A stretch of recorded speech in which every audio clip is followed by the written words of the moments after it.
Ladies and gentlemen, we are currently holding for further traffic clearance. Check out Kristen's new website, magicaljourneysvacations.com, for all your vacation needs. Disney, Universal, cruise lines, and more. Thank you for traveling with us. magicaljourneysvacations.com. Have her book your magical vacation today.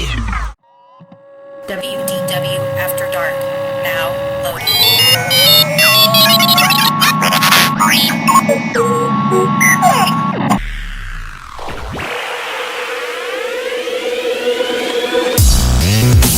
WDW After Dark.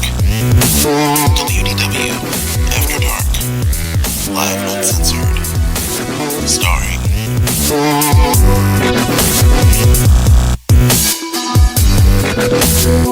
Jeff Davis, Al Jonko, Kristen and Eric Allen. WDW After Dark is live and uncensored. Call the hotline at 410-98-WDW-AD. Follow us on Facebook at WDW After Dark Webcast and Twitter at WDW After Dark. Headline news, Disney food, video games, Marvel and Star Wars. WDW After Dark. Live and uncensored. And now prepare yourself for WDW After Dark.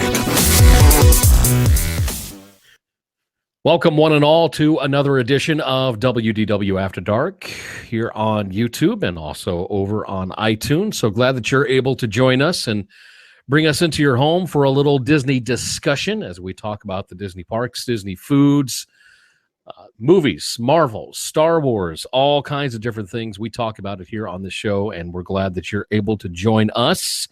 The talking heads are here once again, and one of those talking heads is Miss Kristen Hetzel from WDW Tiki Room and a whole list of other shows. Kristen, how you doing? I'm doing well, and I feel like when I hear talking heads, I need to do this with my head. Like I need to be Like the bouncing bobblehead around, thing? like I'm actually just only a head. It's what Al John likes to call us, the talking heads. You know, I know he does, but we're all from back in the day of things like Fraggle Rock, and is I'm gonna go off topic here for just like 1 second to of Fraggle Rock. Because I also work very part-time for Charming and Charlie. And for the St. Patty's Day, one of the things that we had was like a headband, and it had these like two little pom-poms that stuck out from it that were green. And district manager came in. And of course, I know the district manager is old enough to know where I'm coming from when I say Fraggle Rock, because everybody else in the store would like have no clue. Like, Fraggle Rock? What is Fraggle Rock? Like, I don't know about it. what is So Fraggle I sit down and Rock? I was like, What? you remember Fraggle Rock, right? And then she said, yeah. I was like, with this on my head, I feel like one of the Fraggles. And she laughed and she was like, oh my gosh, like totally, I could see that, and that kind of thing. So No kidding. Wow, I used to love Fraggle. I heard they're bringing Fraggle Rock back. I heard a rumor about that. I hear that too, and that would be interesting. I love the Fraggles. They were just fun and exciting back when Jim Henson did not have to censor anything. Because can you imagine Jim Henson and the Muppets? Like from when we were growing up on TV today, like that would never happen. It would be so censored. Like everything that was ever said could not be said on TV anymore. Oh, no. Major lawsuits. Parents, they're just seriously offended. But I mean, Fraggle Rock, wasn't it on HBO way back in the day, I believe? Fraggle Rock was on, you might be right that it was HBO. It was Fraggle Rock was definitely a restricted like network. But I mean, they were it was totally the channel of like high people, like, hey, we smoked a little too much today. Now come and hang out with the A little Fraggles. too much of the good old reef stuff. Muppets. the Muppets, like, oh my gosh, when you look back and you watch an old Muppets episode, like when we were kids, that was not intended for us to be able to watch. It was intended for our parents. It was very, very adult, the Muppets and Saturday Night Live and everything at that point back in the 70s, 80s was not censored. It was very, very adult. And today people would throw a hissy fit if their kids watched what we grew up watching.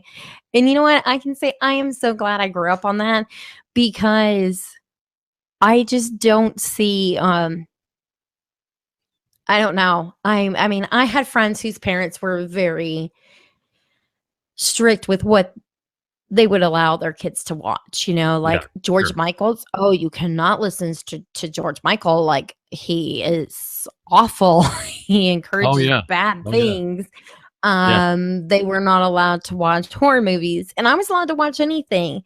And what's funny is now that I'm all grown up, they all did things that were very drastic as they got older, whereas I never did any of those things because my parents didn't censor the Muppets and Fraggle Rock and all of, Nightmare on Elm Street. I mean, even like when we get to like more in-depth things that have rated R ratings to allow a teenager, early teen, preteen to watch, my parents let me watch those things. But they also explained to me, like, this is why, like, you don't do this and that kind of thing. And we enjoyed it for what it was, instead of feeling as we got older we needed to rebel and do these things because our parents told us, you can't watch this, you can't do this. So I'm gonna go out and I'm gonna drink and I'm gonna drugs and I'm gonna get tattoos, I'm gonna get piercings, and I'm gonna listen to this, and I'm gonna, all that stuff that can't occur from the opposite side. Sure. Oh yeah. Because in my parents' house, MTV was strictly prohibited. Really? No MTV in any way, shape, or form when I was growing up. Nothing. So you grew up the opposite of what I did, because we didn't have those things, but I could go to friends' houses. As I got older, we did eventually, like, when I moved when I was like 13, we finally at that point decided to get cable. It's bad when you go, yes, we got cable at this age when people are thinking, like today, kids have cable, like their parents don't know what it's like to not have cable. But yeah, we didn't have cable growing up. And when we got it, my parents did, like, we didn't restrict anything. So like my parents were the cool parents, because you could come to my house and you could watch a rated R movie, because my parents were there and they were observing everything. And so they thought, because they were there and they made sure my sister and I understood what was real, what was not, and why you didn't do certain things, that they also were doing that for my friends, so they didn't have a problem letting them watch things. So yeah, that's interesting that we grew up in very, very different households. Yeah, I mean, I could go through all the. I mean, they didn't have a problem with me watching HBO or Cinemax, if there were good movies on or anything else. But when it came to MTV, no. That is a bad influence. All those people are doing bad things, and people aren't wearing things they're supposed to be wearing, and all this other stuff. Anyway. So your parents absolutely would have been like, they totally would have loved my friend Jamie's parents, because her parents were the same way. Like George Michael, oh my gosh, you watch George Michael and his little dancing, you're going to hell. Like that was it was that whole kind of thing. And because my family didn't have that, the more time she wanted to spend in my house. Yeah, if Boy George were to play in that household, and one of his videos were to come on, oh man, the world. Oh, only if your mom knew. Yeah, if you don't.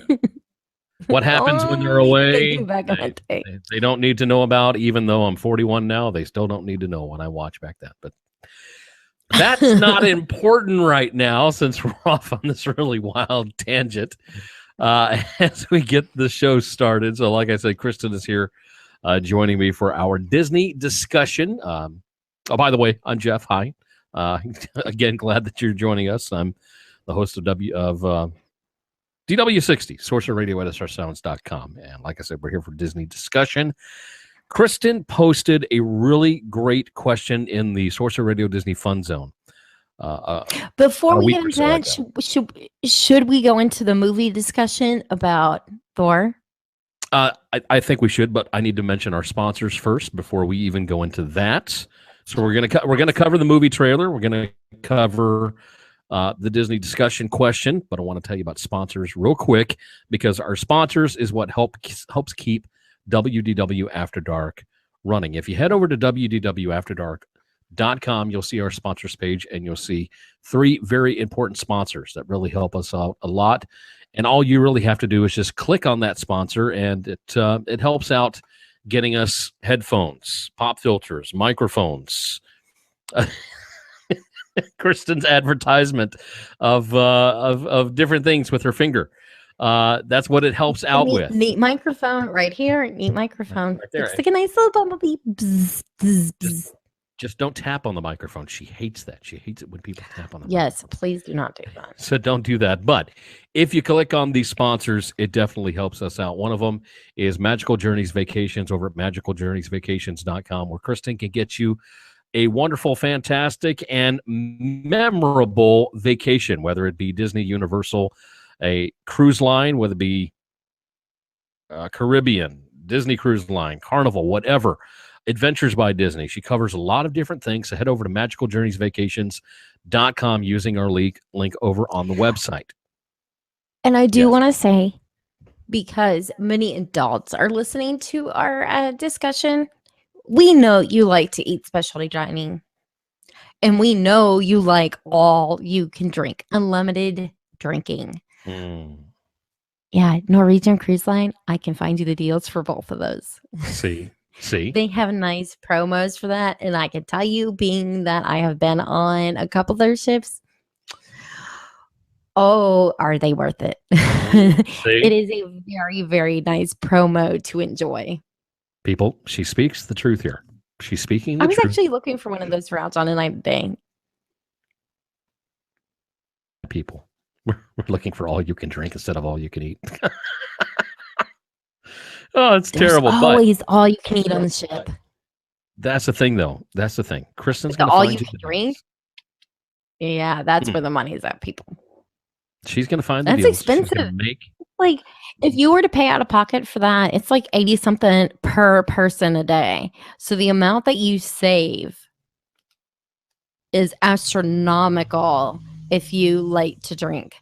And it's not even that you have to be a heavy drinker to get your money's worth out of that. Oh, that's true. That's very true. Because cocktails are quite expensive on a ship. Yes, they are. They are. That's a pretty penny just to have a mixed drink or just a beer. You know, it adds up quickly. And when you get that bill at the end of your cruise, you go, what? I drank that much? Yeah, you did. Uh-huh. You don't realize it until you get the bill.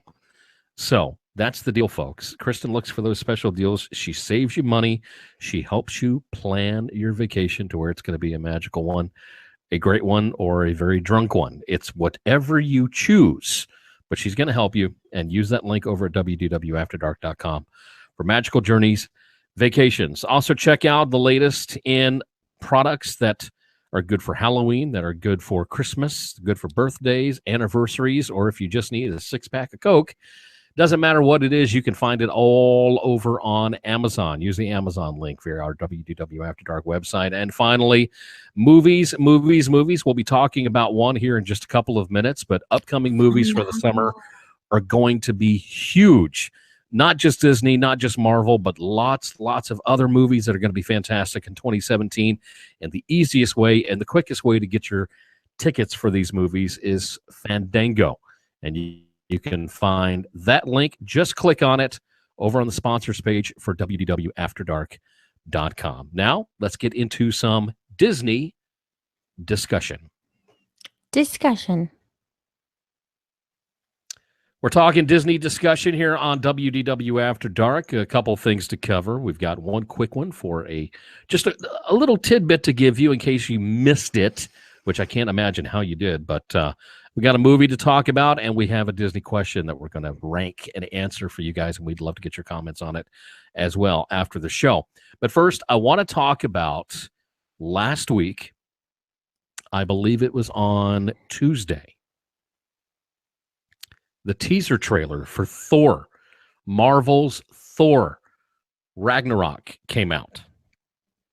And within hours, I'm checking the website, and it's like 6 million views, 10 million views, 17 million views. And it just kept going and going and going. It was about a 2-minute and 20-second teaser trailer.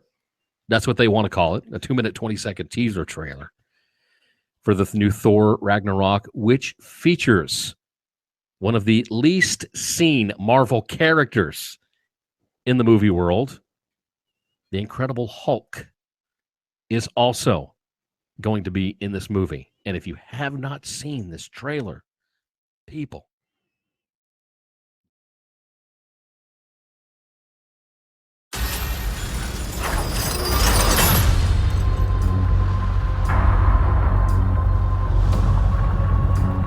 Now I know what you're thinking. How did this happen? Well, it's a long story.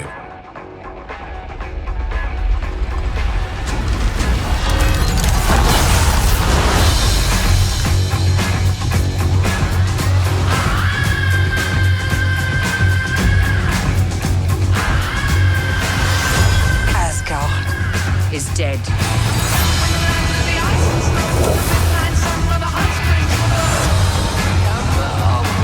Hi there.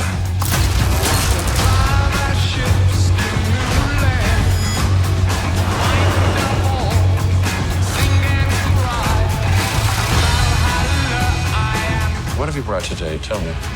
A contender.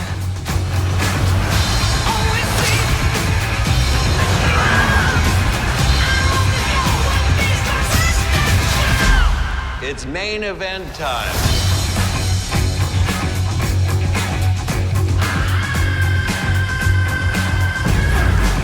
And now, I give you your incredible...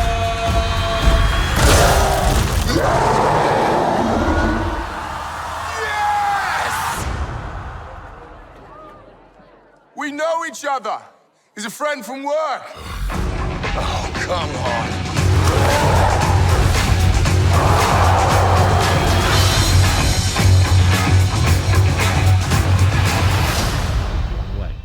I was blown away when I saw the Hulk come out of that tunnel, just busting through the doors, wearing like a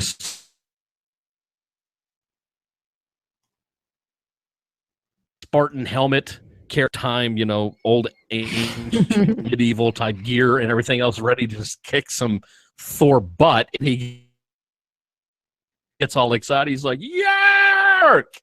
Yet he's still about to kick your butt. Doesn't matter who you are. It's the Hulk. It's fantastic. Oh yeah, that was like the best line. Like, hey, I know him from work. Like, how cool I'm saved. I mean, it was such a casual line and all of that. It was just funny, Yeah. And the look on the Hulk's face when he said that, he's like, I'm still gonna kill you. It's just this big epic, scene or quick scene of the two of them in air coming together, about to just Hulk smash each other into oblivion. You saw Thor's hammer literally broken into pieces and held by another person, which is never supposed to happen. I saw him with his hair cut. Thor with short hair? Are you kidding me? What? That was crazy. You know what? When I saw that and they show him that he's going to go out and battle, the thing that I think of is, Gladiator. What's his name? Russell Crowe. Like, Yeah. I think Russell Crowe gladiator. He's gonna go out and he's gonna like win the battle. Like that is what that scene reminded me of. Yeah. Seeing him with his haircut and him being like, "Yeah, I'm ready for this." And to me, it was just crazy when he finds out that it's gonna be Hulk. He's like, "Yeah, yay!" And the whole crowd just like, loved "What? it. Wow. What? Why are you excited about this?" Uh-huh. Everybody's kind of going, he's about to kill you, and you're cheering, and you're happy. And they're like, they have no idea. That trailer for me was right up there with the very first trailer for the new Guardians of the Galaxy Volume 2. Put me on. Way up there. Way up there. I cannot wait for this film. Cannot wait. And we've been waiting quite a while for another movie, you know? I want to know how much of a role Loki has in it. I did see a quick, very quick snippet. You know, like, and I remember seeing the caption of the actors who were going to be in it and knowing that Loki was going to be part of it. But I'm like, how much is Loki going to be part of it? Because I am always a good guy kind of person. Like, and it doesn't matter whether it's like movies or TV, whatever. Like,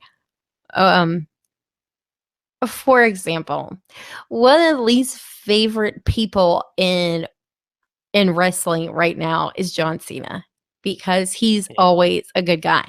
And I am like a huge John Cena fan. Like I will back him because of who he is in real life and the fact that he really truly is a good human and supports good causes in real life. And that's what carries me to like actors in general.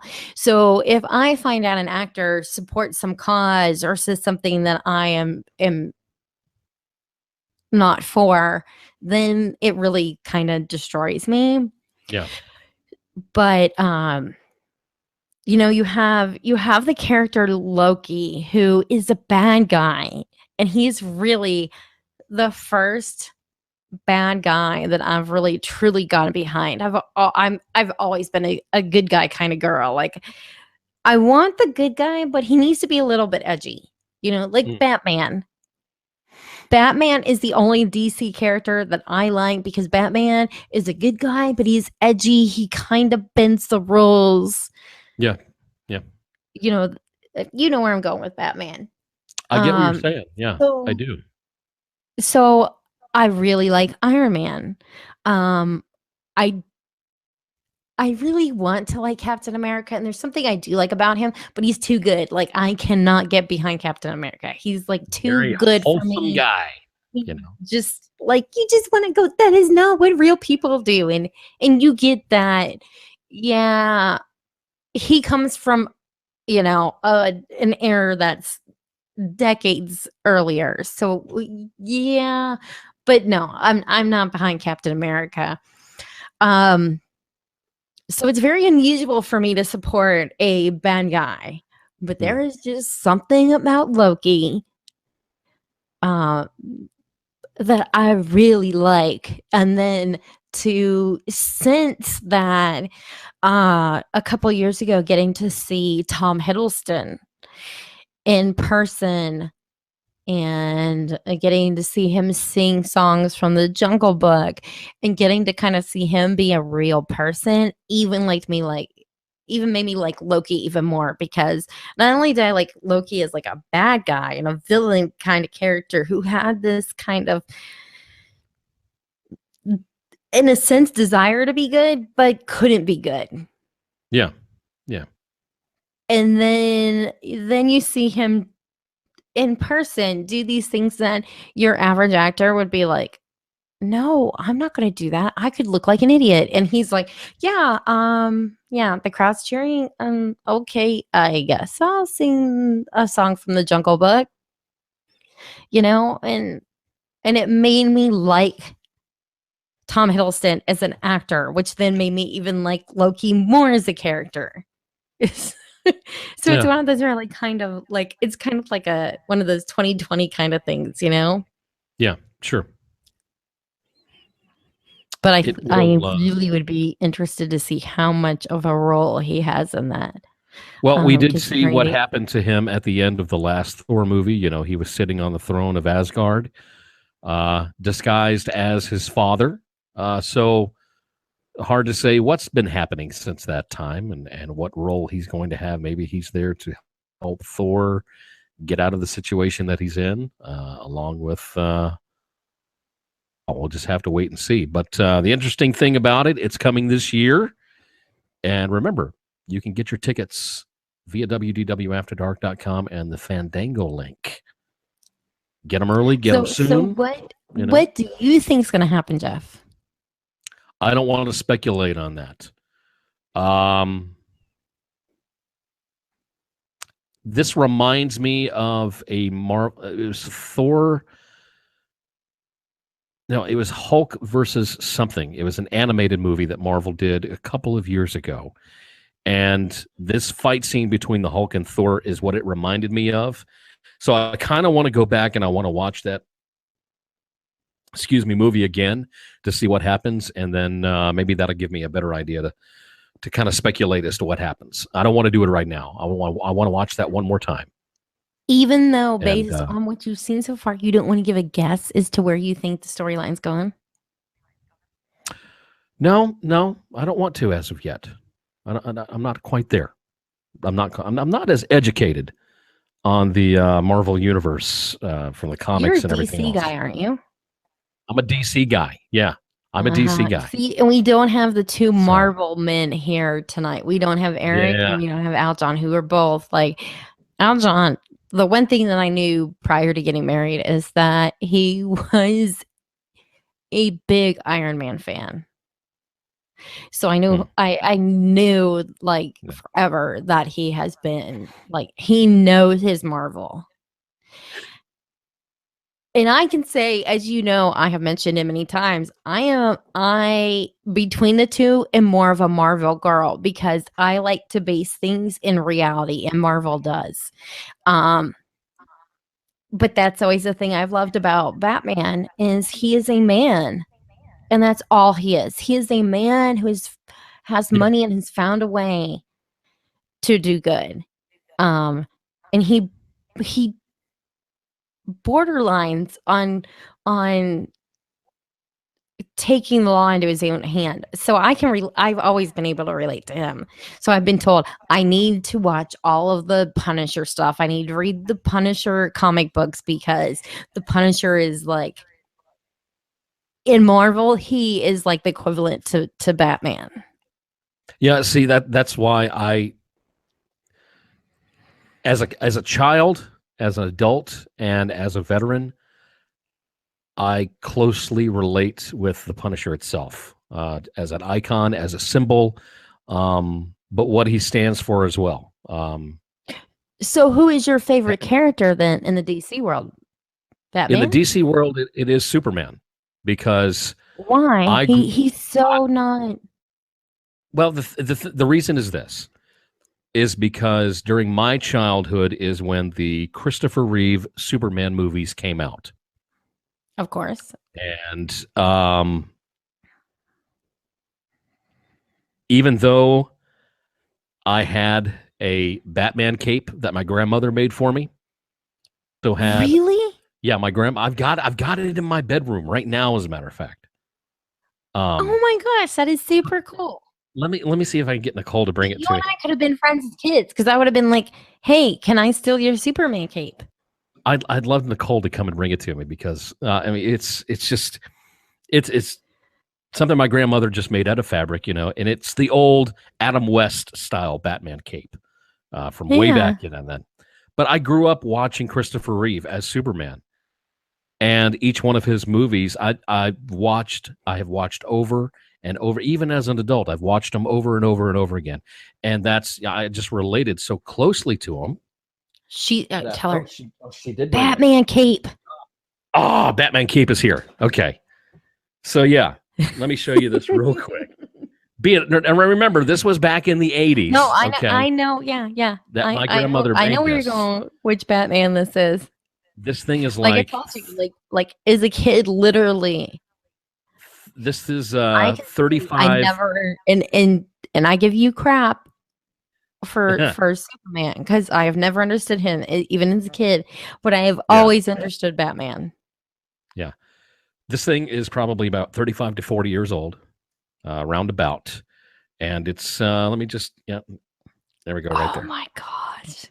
Yeah. That is so cool. This is what my grandmother made for me. She put a couple strings on each side right here so that I could tie this around my neck. And these are the original strings too. And I would throw this on and I was all over the neighborhood and I was Batman. But the thing is, so I can say, while you were playing Batman, I was playing She-Ra. There you go. Yeah. And so, my mother came across it one day, and when my grandmother passed away, she said she made sure that I got this because it has a lot of sentimental value. That is really cool, Jeff. Yeah. So it's a nice little piece of my childhood that I keep with me. But yeah, this movie, this Thor Ragnarok is going to be fantastic. I cannot remember the date as to when the movie does come out. Just watch the trailer. It's got probably by now 20 million views on whatever channel it's on. I should know this because I remember when I saw the date thinking, oh, I'll remember that.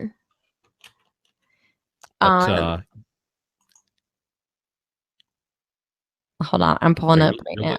You're looking at the date. So while she's looking up the date, remember, please help us out a little bit. Use Fandango on the WDW After Dark website and get your tickets from them. That way you can get them in advance so you don't have to wait in line. And go check out this fantastic movie. It is November 3rd. November 3rd. So kind of a little ways away. Not bad. I just can't remember which date because every time they release the Thor movie, it's the month of my birthday. Yeah. Which is pretty cool considering I really do like the whole mythology thing. So, yeah. WDW After Dark presents Disney Discussion, a roundtable panel.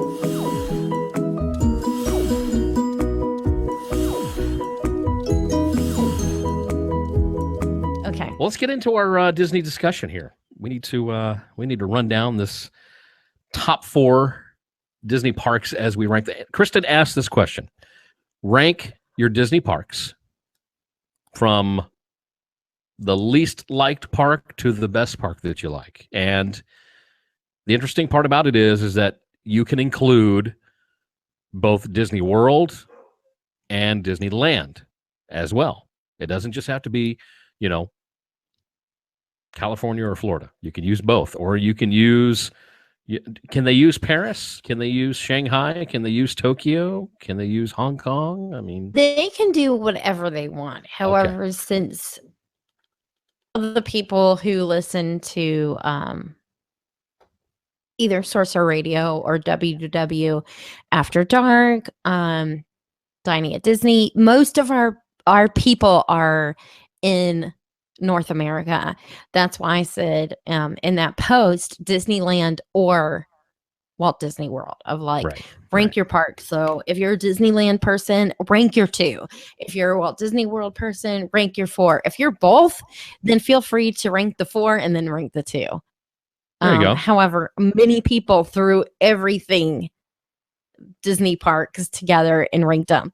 And to me, I feel like that is so hard to do. Like, I don't want to do that because to me, even ranking Disneyland to Disney California Adventure is too hard.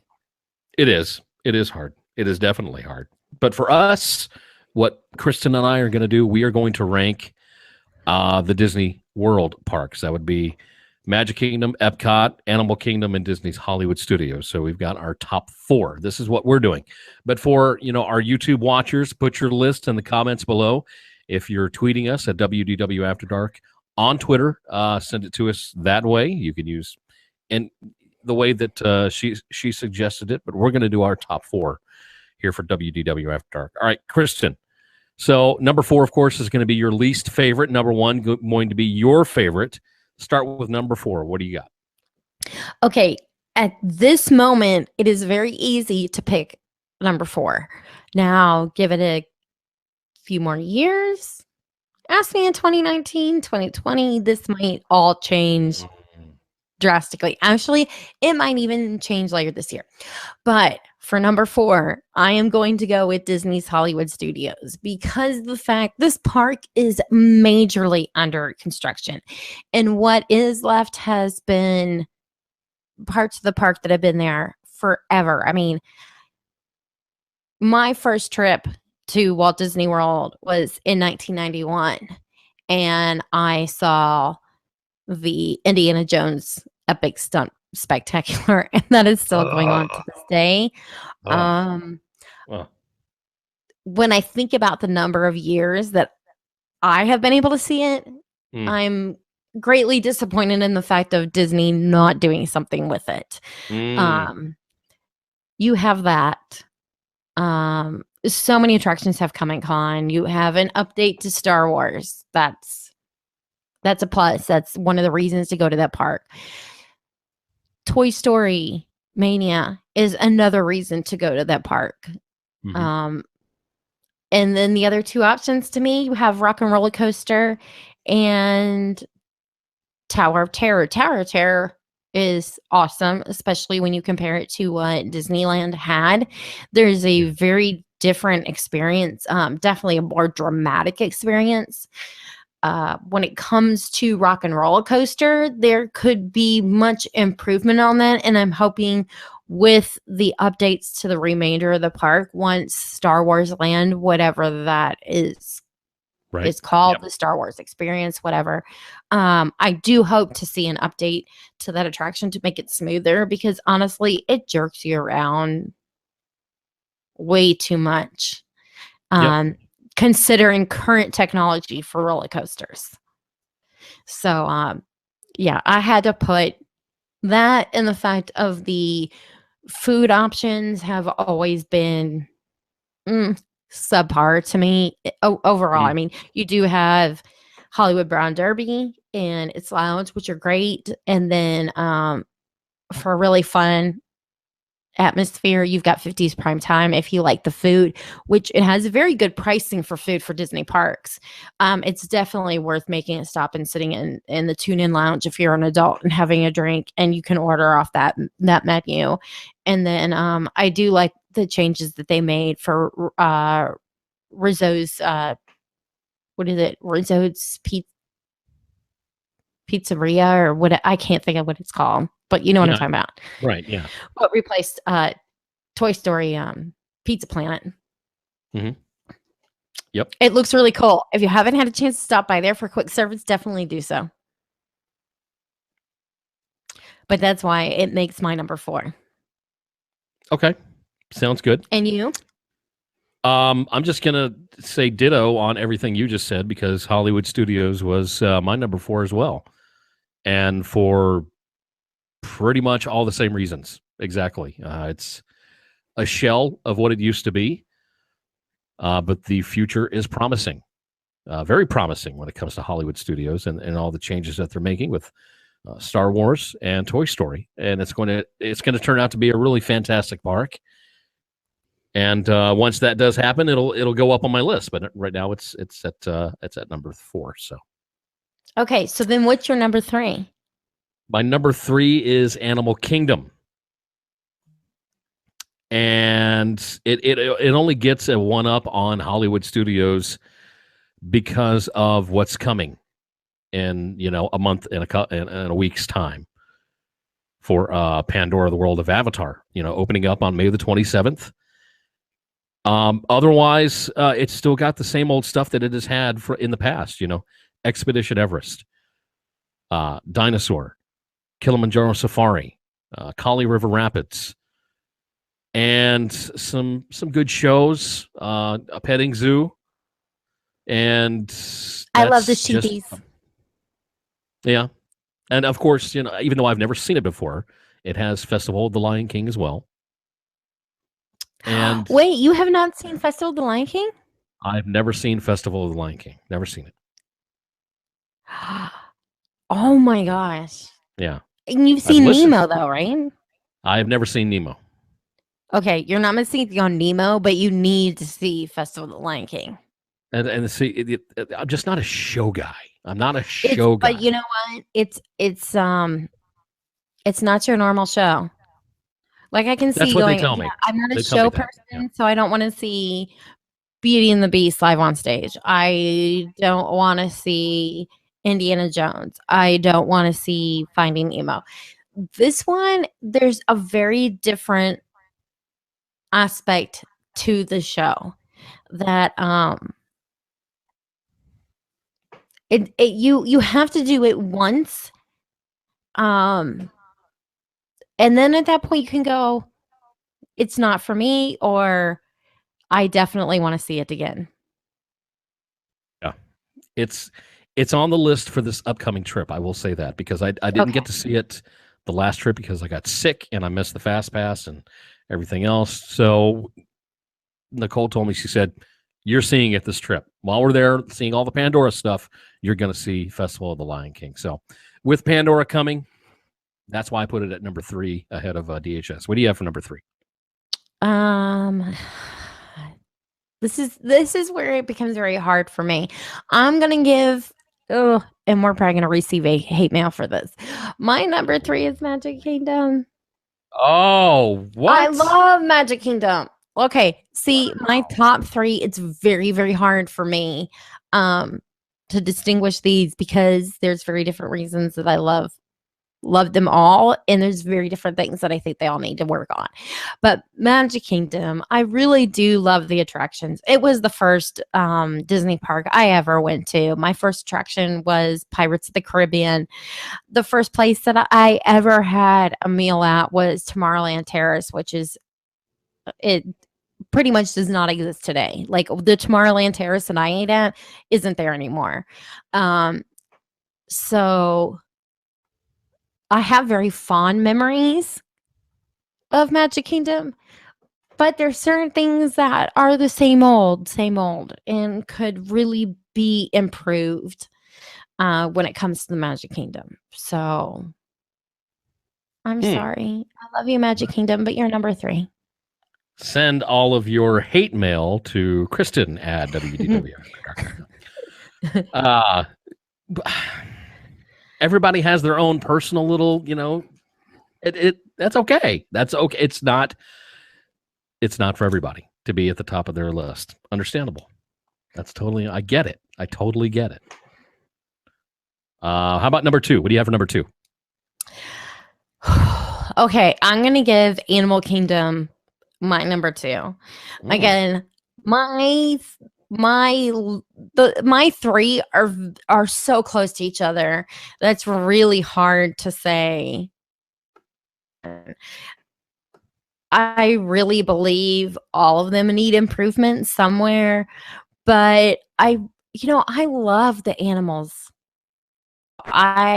Since I was a little girl, loved animals. Really, really big heart for them. And so the first time I went to Animal Kingdom, I mean, I'm the person that always donates to the conservation fund.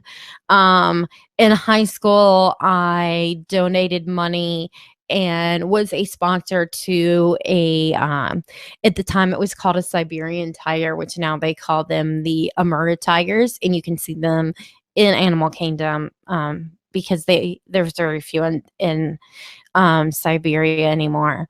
But they're so endangered that it was something that as a teenager, I mean, we're talking quite a few years ago that I was a teenager, unfortunately, but I wanted to donate to that. I wanted to help preserve animals, and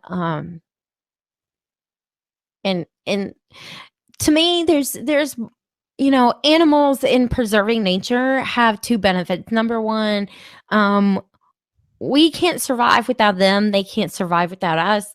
And medicine may be found to cure many different diseases if we don't tear down our rainforests. And I am not trying to sound like a Disney conservation ad that may be part of Avatar.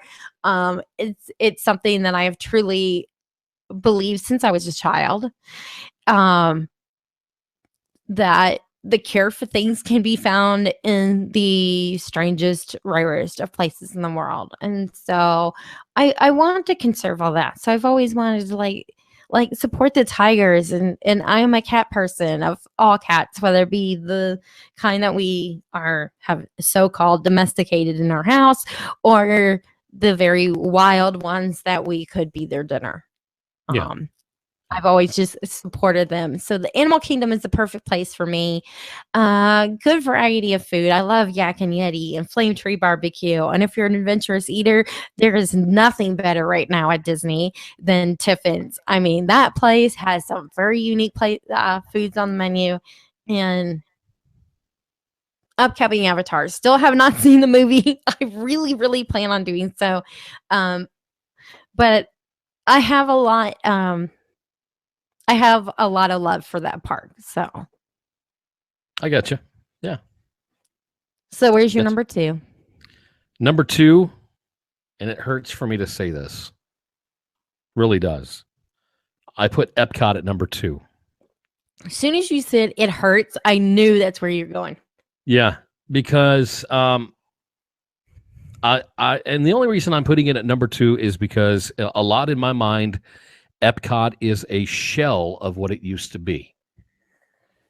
I do love Spaceship Earth. It is in my top 2 of attractions at Walt Disney World. Spaceship Earth is near and dear to my heart. But, even though they have changed the narration up a little bit, they put some little touch screens on the ride vehicles and stuff like that. It's okay. Yeah, it's great, but it just...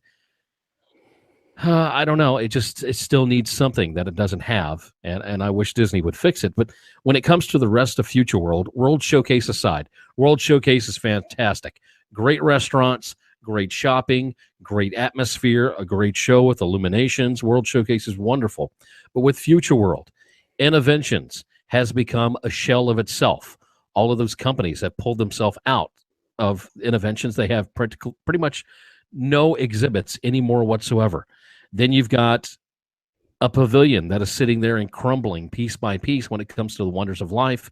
They simply use it as a convention center for when, the big festivals come up, for Flower and Garden, for food and wine, stuff like that. And then you've got Ellen's Energy Adventure, another, hey, let's take a 45-minute nap attraction that doesn't seem to want to go away. I still love Test Track. I like Mission Space. It needs to be updated. It needs some love. I love Gary Sinise. The attraction is great, but it needs to be updated. Soarin' is still fantastic. The new update is really good. I haven't always been on board with Nemo and his friends being at the Living Seas. I thought the original Living Seas, that attraction was the perfect fit for Future World because it's supposed to be a look into the future, experimental prototype community of tomorrow, not animation. Tomorrow, what they're looking at in the future, because that's what they've turned a few things, they're into when it comes to putting in Nemo and then putting in, Frozen and everything else over in the World Showcase. Living with the Land is still there. Great, always be a great attraction. And then, Imagination with Figment. Golly gee whiz. Not what it used to be. It's a shell of what it used to be. I don't like it. It needs to be updated. Epcot is the one park, aside from the update they did to Test Track, Epcot is the one park that Disney is not showing any love to, and it really, really upsets me that it's come to that. It's become one of the least attended Disney parks. Yeah, it's not always up there all the time. It's falling a little bit. It's falling a lot a bit. Yeah. But I still love, that's why I still love it. I still put it at number 2, even though they haven't updated that stuff.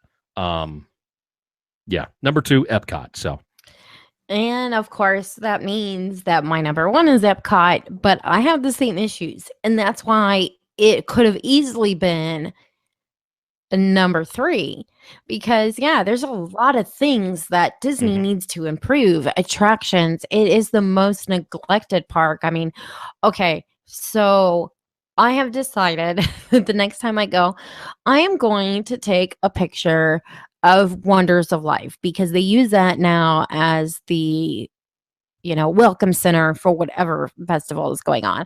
And it is so dusty and so dirty, and the gold on it is so faded. It's just disgusting. Like, Disney should be ashamed of itself for what has occurred with that. So I plan on taking a picture and then emailing it to Disney and being like, yeah, just so you know, this is where you're failing, because your competitor down the road a couple miles wouldn't let this happen.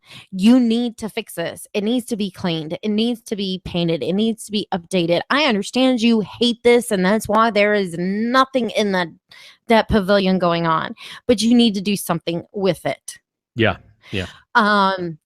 The reason that it is number one on my list is because it is relaxing, it is laid back, and I can get a drink and I can get delicious food at any point, whether it be a meal at Beer Garden, walking into Tutto Italia's Tutto Gusto and getting a glass of wine, or going into, the Japan Pavilion and grabbing a frozen Kirin.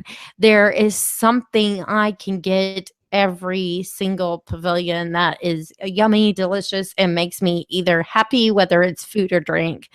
And so, and there's so many good food and drink options that I just couldn't move it to the bottom of the list. Yeah. Once those go away, yeah, Disney, that park would most definitely be number 4 on my list, because there's not a whole lot other than that going on. I mean, it needs so much work. I mean, it's been so long since we've seen an update to Spaceship Earth. Gosh, we've got Mission Space that's been there forever. Test Track is the most recent update in Ellen's Energy Adventure. Like, it's known for nap time. That's bad. So bad. Yeah. The new Soarin' has been hit or miss with people of whether they love it or they just feel like, Disney kind of cheated them with the update on that. And of course, we all know how people feel about the Journey into Imagination Pavilion. Poor Figment. He needs help. He needs his Dream Finder back with him or something. But yeah. Overall, yes. Like I said, if I was not a foodie, it would not be number 1. It would be number 3 on my list. But because I'm a foodie, and there are some great, great food options in that park, whether it be Sunshine Seasons for something quick or Beer Garden for sitting down and enjoying a nice, relaxing meal. There's a lot of good food going on when it comes to Epcot. So for a while, it remains at number 1. But, for all we know, when Pandora opens, it could knock it out of that kind of spot, and it could move to number 3. Sure. Oh yeah, definitely could. Yeah, that's good to have for number 1 because it's passionate for you. That's real good. I like that. And of course, your number 1, we know what it is. So tell us why. Yeah, real quick because we're like over on time here. Magic Kingdom. It's the original. It's the first one I ever visited, and there are countless attractions in that park that I absolutely love. Just People Mover, Space Mountain, Carousel of Progress, Pirates, Haunted Mansion, Big Thunder Mountain, Splash Mountain. I mean, and you can go on and on with all the different things that you could do at Magic Kingdom. As of right now, as of this moment, Magic Kingdom's number 1 for me. But like you said, with all of these in the order that we put them in, when they open Star Wars Land and Toy Story Land, it could easily jump to number 1. And the same thing with if they were to update Epcot, it could jump to number 1. So these can change at a moment's notice. Or Pandora at the same time, which is just a little over a month away. But what we're interested in, real quick, is what you have to say. What is your top 5 Disney parks? And that if you've been to all of them all around the world, give us your top 5. Give us the top 5 here on the YouTube channel down in the comments below. If you want to send it to us on Twitter, you can do so at WDW After Dark. And while you're giving us that 5-star review on iTunes, you can even do it on there if you want to, or send us an email at wdwafterdark@gmail.com. Give us your top 5 Disney parks, and that is our Disney discussion for this show. Real quick, we want to tell you where you can find us on the internet. You can find me on Twitter at DW_60, and you can also listen to me on DW60 on Sorcerer Radio Thursday mornings, 8 a.m. Eastern Time over at srsounds.com, and you can talk to me also in the Sorcerer Radio Disney Fun Zone over on Facebook. Kristen, where can everybody find you? diningatdisney.com. On social media, it's going to be Dining at Disney. Make sure to download the Dining at Disney podcast on iTunes. It can also be streamed on Stitcher, as well as you can follow Aljon and I for WDW Tiki Room on all kinds of social media. And then that too, because it is part of the Weeby Geeks Network, you can download it on iTunes and stream it on Stitcher. And don't forget to check him out at JediMasketeer.com, or Eric Allen. You can find him for the Swordcom Review Tuesday mornings. Again, he is Swordcom Review. And then he also does the Mighty Marvel Geeks on Saturday. So make sure to check out Eric there as well.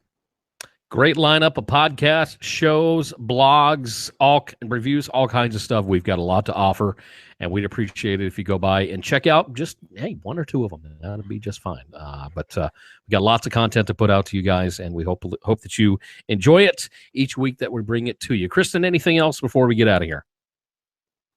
I think that's everything.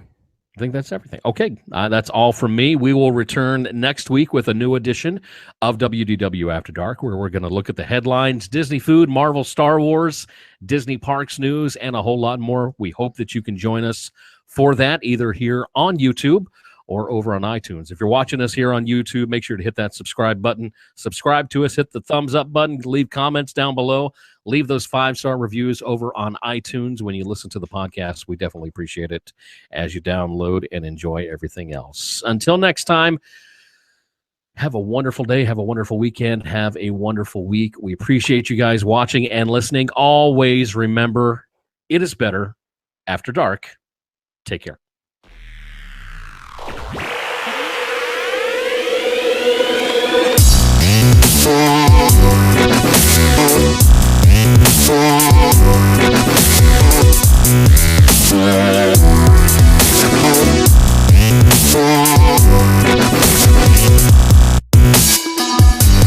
Thank you.